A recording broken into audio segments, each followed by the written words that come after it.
दोस्तों नमस्कार, स्वागत है आपका अपने चैनल टारगेट विद मोहित पर। आज हम चर्चा करेंगे यूपी पुलिस कांस्टेबल के लिए जीएस का प्रैक्टिस सेट 2, जिसमें नंबर 1 क्वेश्चन देखते हैं। बता रहे हैं, है ना। विशाखापट्टनम यहाँ पर क्या है, करेक्ट आंसर आपका यहाँ पर हो जाएगा। विशाखापट्टनम 38 नंबर का आपका ए नंबर सही है आपका, है ना। ये आपका विशाखापट्टनम में किया गया है। अगला प्रश्न बताइए। हाँ बहुत बढ़िया, बिल्कुल सही जवाब है। अगला प्रश्न बताइए। भारत की पहली मानव युक्त पनडुब्बी का नाम क्या है? भारत की पहली, है ना, मानव युक्त पनडुब्बी का देखिए नाम आपको बताना है, कौन सी है। ये जो आपकी है ना, ये आपकी है MAT लिखा है ना, SYS 6000। ऑप्शन नंबर यहाँ पर मत्स्य, है ना, आपका 6000। ऑप्शन नंबर यहाँ पे राइट आंसर मत्स्य, है ना, मत्स्य 6000 बिल्कुल सही जवाब है। ऑप्शन नंबर यहाँ पे आपका होगा मत्स्य। आगे बढ़ेंगे। यहाँ पर देखिए अगला प्रश्न, देखिए करंट अफेयर्स का प्रश्न आपसे पूछा गया है।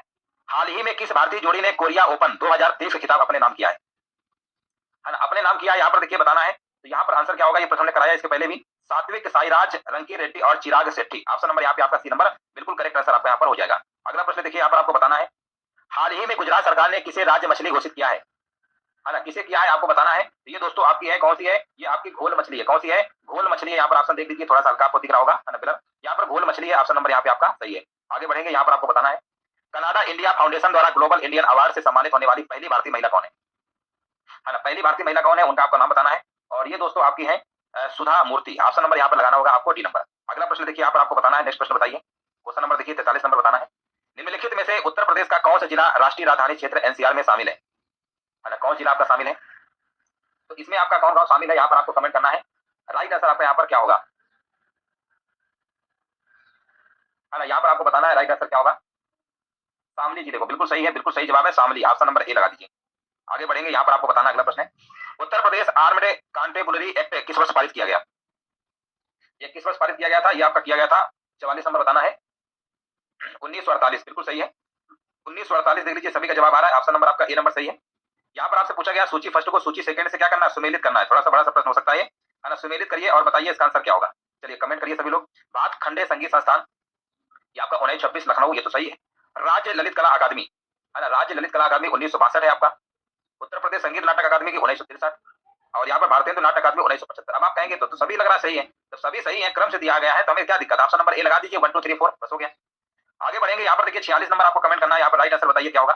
प्रश्न आपसे यहाँ पर पूछा गया है, वर्तमान उत्तर प्रदेश में भारत के प्राचीनतम 16 महाजनपद में से कुल कितने महाजनपद स्थित थे? अब देखिए 16 का आधा कितना होता है, 16 का आधा कितना होता है 8। बस समझ जाइएगा कि टोटल 16 में से 8 तो आपके उत्तर प्रदेश में ही स्थित थे। ऑप्शन नंबर सी होगा। वैसे भी उत्तर प्रदेश आप लोग जानते ही हैं, जनसंख्या के मामले में सबसे बड़ा राज्य है। इसमें वर्तमान में 28 राज्य हैं और 8 आपके केंद्र शासित प्रदेश हैं, है ना। क्षेत्रफल की दृष्टि से अलग बात है कि राजस्थान सबसे बड़ा है, लेकिन जनसंख्या के मामले में यूपी है। उत्तर प्रदेश की कौन सी जनजाति दीपावली को शोक के रूप में मनाती है ना, मतलब एक जनजाति भी है, ऐसी भी है जो दीपावली को भैया शोक के रूप में मनाती है। ये प्रश्न तो हमने इतनी बार कराया कि गिनती ही नहीं है ना। ये कौन सी जनजाति है? ये आपकी थारू जनजाति है। 47 नंबर का डी होगा। हाँ बहुत बढ़िया, बिल्कुल करेक्ट आंसर आपका है। ये प्रश्न जब भी हम कभी पढ़ाते थे, महादेवी वर्मा का नाम आता था तो कहते थे कि छायावादी काव्य की कवित्री, है ना। छायावादी काव्य की कवित्री कही जाने वाली जो महादेवी वर्मा है, इनका जो जन्म है आपका उत्तर प्रदेश में आपका फर्रुखाबाद जनपद में हुआ था। कौन सा? फर्रुखाबाद। ये प्रश्न बहुत बार कराया है ना, बहुत बार कराया है, बिल्कुल सही है। एक बार प्रश्न ये भी पूछा गया था कि बताइए इनका जन्म कब हुआ था। फर्रुखाबाद में हुआ था, डेट पूछ लिया था, तो ये याद रखिएगा 1907 में हुआ था। 1907 में जन्म हुआ था, याद रखिएगा, बिल्कुल करेक्ट आंसर आपका हो जाएगा। इनकी रचनाएं हमने पढ़ा होगा, यामा, दीपशिखा, निर्जा, निहार, है ना, चलचित्र मेरा परिवार और रश्मि, कई सारी है, शांत गीत भी है आपका। आगे बढ़ेंगे। यहाँ पर आपको बताना है, क्वेश्चन नंबर देखिए 49 नंबर आपको कमेंट करना है। प्रश्न आपसे पूछा गया है, यहाँ पर आपको जवाब देना है। यहाँ पर बताइए निम्नलिखित में से किसके द्वारा जीवन रक्षा के लिए प्रधानमंत्री का पुलिस पदक प्रदान किया जाता है? 49 नंबर का जवाब यहाँ पर क्या होगा, ये दोस्तों दिया जाता है गृह मंत्रालय, है ना, गृह मंत्रालय बिल्कुल सही है। 50 नंबर में आपको बताना है, निम्नलिखित कथनों को पढ़िए और सही विकल्प आपको यहाँ पर बताना है। 50 नंबर में देखिए आपको बताना है, लिखा हुआ है, बोबली बीड़ा कर्नाटक शास्त्रीय संगीत में इस्तेमाल किया जाने वाला एक वृहत खिंचाव वाला तंतुवाद्य यंत्र है। पहला तो सही है। बोबली बीड़ा को आमतौर पर एकड़ा बीड़ा के रूप में जाना जाता है क्योंकि ये लकड़ी के एक टुकड़े से बनाए जाते हैं। ये बात सही है, तो दोनों सही है, तो आंसर आपको लगाना पड़ेगा, पहला और दूसरा आपके दोनों क्या है, सही है। अगला प्रश्न देखिए 51 नंबर आपको यहाँ पर कमेंट करना है, बताइए राइट आंसर क्या होगा। 51 का देखिए सभी लोगों को यहाँ पर जवाब देना है। प्रश्न आपसे पूछा गया है, म्यांमार की मुद्रा निम्नलिखित में से कौन सी है? चलिए म्यांमार की देखिए मुद्रा आपसे पूछ लिया गया है। म्यांमार की मुद्रा, अगर आपका जवाब क्यात आ रहा है तो बिल्कुल सही जवाब है। क्यात कहाँ की मुद्रा है? म्यांमार की है ना। नाइरा मुद्रा कहाँ की है? नाइजीरिया की है। ये कहाँ की है? नाइजीरिया की है। नाइजीरिया की मुद्रा क्या है? नाइरा है। Nigeria, naira. रियाल किसकी है? ओमान की है। रियाल कौन सी देश की है? ओमान की मुद्रा है, ओमान। ओमान का क्रोन पता ही है, नॉर्वे की है। आगे बढ़ेंगे। अगला प्रश्न है, निम्नलिखित में से किस भारतीय खिलाड़ी ने प्लेइंग टू विन नामक आत्मकथा लिखी है? प्लेइंग टू विन नामक आत्मकथा लिखी है, किसने लिखी है आपको बताना है। और यहाँ पर हमारे भी जवाब आ चुका है, साइना नेहवाल, है ना, बिल्कुल सही है। साइना नेहवाल यहाँ पे बिल्कुल करेक्ट आंसर आपका यहाँ पर हो जाएगा। देख लीजिए सभी का जवाब आ रहा है, तो बिल्कुल सही जवाब दे रहे हैं। हाँ, यहाँ पर देख लीजिए सभी का जवाब आ रहा है। हाँ, बिल्कुल देखिए आपका जवाब सही है। देखिए वेट लिफ्टर, है ना, वेट लिफ्टर में जो फर्स्ट इंडियन वुमेन थी आपकी, जो मेडल जीती थी आपकी ओलंपिक में, वो आपकी थी कर्णम मल्लेश्वरी, है ना। वेट लिफ्टिंग समझते हैं ना, उसमें आपकी थी कर्णम मल्लेश्वरी, कई बार ये भी पूछा गया है। आगे बढ़ेंगे, यहाँ पर बताइए पारंपरिक नृत्य रूप गोटी पुआ का संबंध किस राज्य से। गोटी पुआ का संबंध जो है किस राज्य से, आपका उड़ीसा से, उड़ीसा की राजधानी भुवनेश्वर है। आगे बढ़ेंगे, यहाँ पर अगला प्रश्न बताइए। यहाँ पर देखिए 54 नंबर आपको बताना है, भारतीय स्कीइंग और पर्वतारोहण संस्थान कहाँ स्थित है ना, ये कहाँ पर स्थित है आपको बताना है ना। यहाँ पर राइट आंसर दीजिए सभी लोग, यहाँ पर आंसर क्या होगा।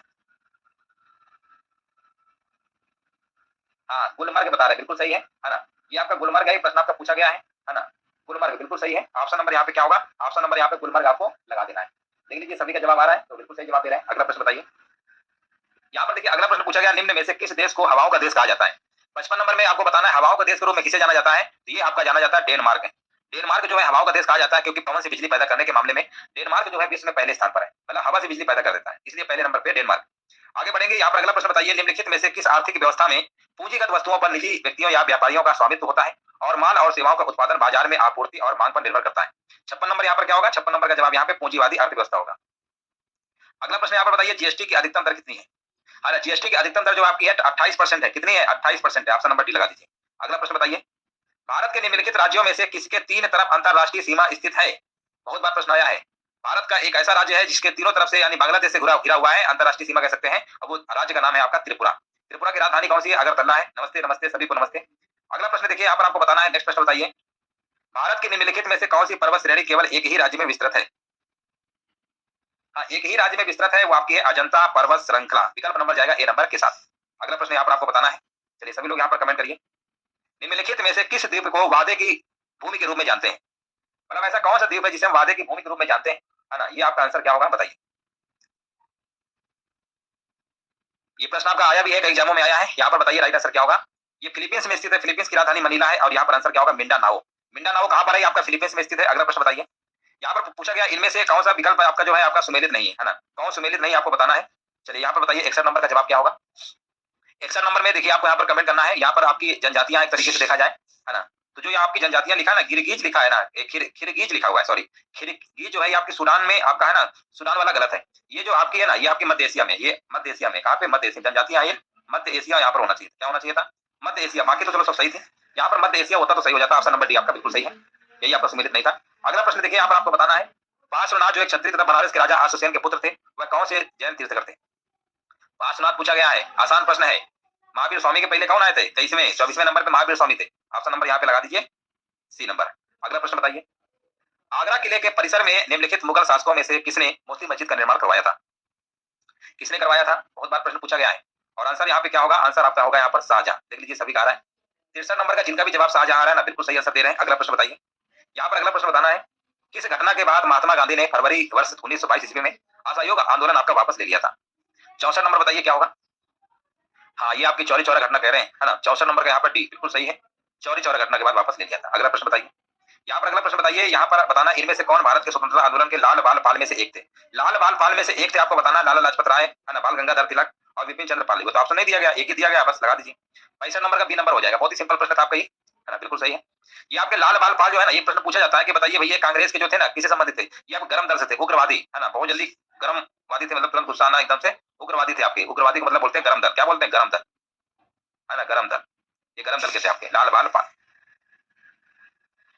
चलिए अगला प्रश्न यहाँ पर बताना, निम्नलिखित में से भारत सरकार के किस अधिनियम के साथ मॉन्टेग्यू चेम्सफोर्ड सुधार। अब देखिए मॉन्टेग्यू चेम्सफोर्ड पूछा गया है, ठीक है ना, मॉन्टेग्यू चेम्सफोर्ड सुधार जो है आपको बताना है, यहाँ पे आंसर क्या होगा। एक आपका मार्ले मिंटो है, एक आपका मॉन्टेग्यू चेम्सफोर्ड है। मार्ले मिंटो पूछेगा तो 1909 है, मार्ले मिंटो सुधार पूछेगा 1909 है, और मॉन्टेग्यू चेम्सफोर्ड पूछेगा तो 1919 है, मतलब 10 साल बाद इसमें जोड़ देना, ठीक है ना। ये बहुत आता है, मार्ले मिंटो आता है और मॉन्टेग्यू चेम्सफोर्ड भी आता है, दोनों बहुत कंफ्यूजन होता है, तो आप ऐसे याद रखिए मार्ले और मिंटो। मार्ले मिंटो में वैसे भी मार्ले में मॉन्टेग्यू से वर्ड कम है और मिंटो में भी चेम्सफोर्ड से वर्ड कम है, तो मार्ले मिंटो इससे छोटा अक्षर है, तो 1909 छोटा होता है ना 1919 से, आप ऐसे समझ लीजिएगा मार्ले मिंटो 1909 और मॉन्टेग्यू चेम्सफोर्ड 1919। पेपर टाइम में बहुत कंफ्यूजन होता है कि कौन सा है, ये तो दोनों ऑप्शन नहीं दिया गया था, नहीं तो बहुत कंफ्यूजन होता। अगला प्रश्न बताइए, भारतीय संविधान का कौन सा भाग मूल अधिकारों से संबंधित है। आप कहेंगे मूल अधिकार की भाग नंबर 3 12 से 35, है ना, अनुच्छेद नंबर 12 से 35, ये यूएसए से लिया गया है, अमेरिका से लिया गया है। भाग नंबर 4 आपके 36 से 51 है। ये आपके होते हैं निर्देशक तत्व हैं आपके, है ना, आयरन निर्देश लिए गए हैं। सरसर नंबर देख लीजिए सभी का। भाग नंबर 1 की बात करेंगे संघ और राज्य क्षेत्र है। भाग नंबर 2 में नागरिकता है, सिटीजनशिप है। 1 से 4, भाग 1 में 5 से 11, भाग नंबर 2 में। अनुच्छेद याद रखिएगा, भाग 1 में कितने, भाग 2 में कितने।